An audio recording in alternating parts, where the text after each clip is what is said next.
Sebagai fotografer yang bergerak di bidang bisnis, tentunya dia harus menyikapi dirinya sebagai bisnismen juga ya. Dan kita harus bisa menjual diri kita sebagai fotografer. Yang kita jual adalah jasa. Dan yang kedua, kita menjual hasil karya. Nah, bagaimana caranya? Ada beberapa tips yang bisa saya terangkan. Yang pertama adalah sebelum masuk ke lebih lanjut, sebenarnya kuncinya adalah kita harus confident. Percaya diri terhadap apa yang kita punya, percaya diri terhadap keahlian yang kita punya, sehingga orang atau calon klien sini percaya bahwa fotonya akan bagus di-handle oleh si fotografer ini. Jadi itu yang akhirnya membuat kita bisa mendapatkan beberapa pekerjaan. Itu kunci pertama. Yang kedua adalah kita bisa meng-create business network ya. Dengan cara apa? Dengan cara menyebarkan kartu nama. Ini yang paling saya masih katakan ini adalah obat yang paling ajaib ya, paling manjur karena simple dengan ukuran 9x5 cm ini bisa membuat mungkin ukurannya lebih besar lagi, artinya 100 ribuan kan lebih besar ya. Jadi ini akan lebih banyak lagi orang tahu tentang siapa diri kita, apa yang kita kerjakan, dan tentunya kita memasukkan beberapa detail di sini dan ada website yang kita masukkan di dalam sini supaya apa yang kita punya, hasil karya yang kita punya itu bisa dilihat oleh orang yang kita kasih kartu nama ini.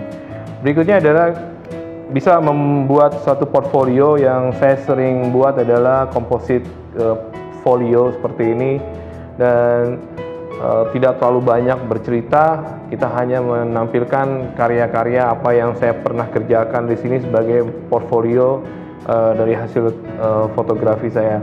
Dan informasi ini saya rasa cukup jelas dengan menampilkan juga ada logo di belakang, lalu ada email, nomor telepon, alamat, website, dan lain-lain. Nah, inilah beberapa alat-alat yang kita bisa gunakan ya. Jadi buat teman-teman, saya rasa kartu nama ini nggak rugi. Kita cetak murah, tapi bisa menghasilkan jutaan, ratusan juta rupiah bahkan.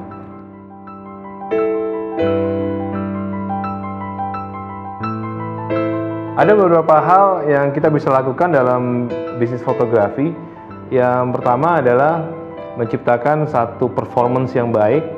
Kita sebagai fotografer, kita juga sebagai bisnis person. Dimana pertama cara kita berpakaian. Jadi kebanyakan dari fotografer itu kadang-kadang lupa terhadap gimana sih cara pakaian yang benar gitu ya. Jadi kadang-kadang ketemu klien dengan kaos aja atau jeans yang robek-robek. Saya lihat banyak yang seperti itu gitu. Jadi lebih baik standarisasinya mungkin kayak kemeja. Kalau jeans oke, tapi nggak usah robek lah. Dan ada beberapa fotografer di Amerika yang stylenya lebih stylish dibanding kliennya. Kadang-kadang pakai dasi sampai jas full. Jadi kadang-kadang kita ngelihat ini fotografer atau businessman gitu. Tapi ya setelah saya pelajari, ternyata kita memang menjual apa yang kita punya. Jadi mau nggak mau kita harus bersikap like a businessman gitu. Jadi poin tadi kita punya penampilan yang baik dan bagus. Lalu fotografer harus punya morality ya, dan punya manner gitu. Dalam arti kita bisa bersikap baik dengan klien, ya, bersikap baik terhadap model, jangan misalnya centil misalnya seperti itu. Jadi hal tersebut membuat kita justru bisa dilihat sebagai the real professional gitu ya. Jadi performance yang baik dan juga bersikap dengan baik, punya manner, punya moral yang baik, itu menjadikan kita bisa lebih sukses di bisnis fotografi.